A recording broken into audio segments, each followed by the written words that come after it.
Sheila Norris, Kilkenny Camogie chairperson. Nice to talk to you. Sheila, as well, we'll ask everyone the same question at the start. What a strange year, particularly for Camogie. Oh, look, it's been incredible. Like, it's like something out of a science fiction movie that you'd be reading or watching, and you think, oh my God, this is just incredible to say that we're actually living through this, But look, we are living through it, and thanks be to God. And that's the main thing, that people will get to the other side of it and maybe appreciate life and appreciate the small things that bit more.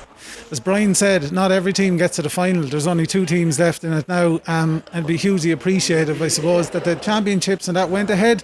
Yeah. But now you're at the business end of it as well, albeit in the middle of December. Well, that's it. I mean, on the 29th of June, when we got the permission to return to play for clubs, we were all just saying, isn't it great we get club championships played?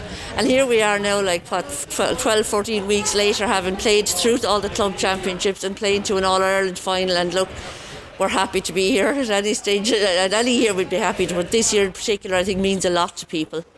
Absolutely. I think, you know yourself, the same would have went any year if you asked any Camogie or hurling player. It doesn't matter, I'd play it in the depths of winter, it doesn't bother me. And here we are in the depths of winter. Careful what you wish for.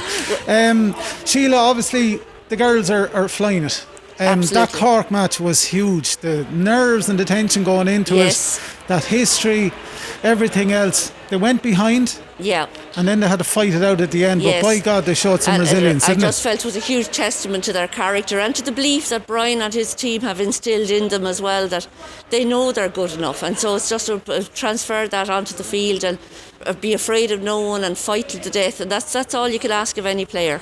Absolutely. Sheila, the final is coming up, obviously. Are you going yourself, or what's the situation with tickets? The situation at the moment is they're saying it will be panel and backroom only.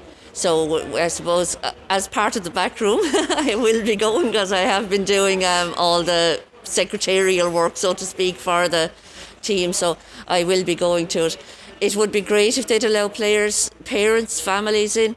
I'm not sure that that's going to happen. And at this stage, I see polls on social media, should they or shouldn't they? Social media is not going to decide whether they allow them in or not.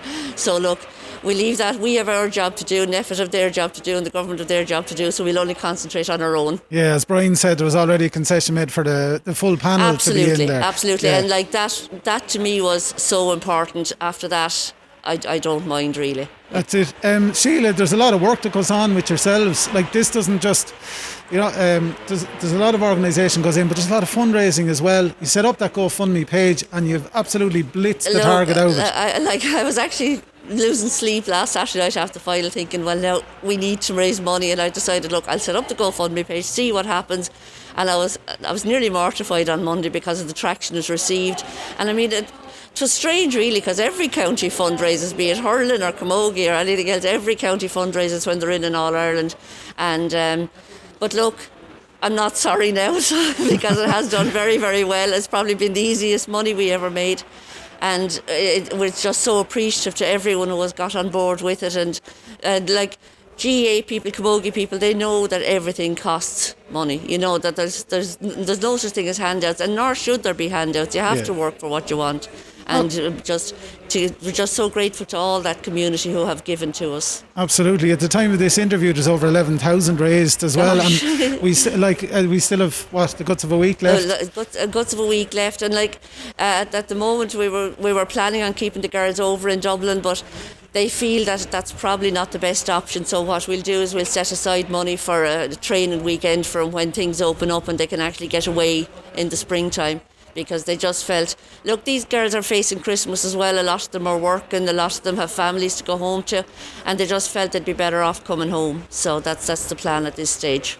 Sheila, it was discussed, although an official circular I don't think has come out yet on it, as of this interview, at the time of this interview, that the winners might have to leave their cups behind in Croke Park, and there'll be no homecomings to the winning team either. No, there'll certainly be no homecomings.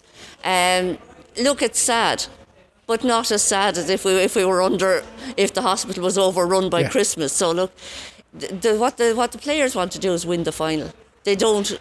If they could bypass winning the final and get to homecoming, they don't want that. They want to win the final. That's what they're there for.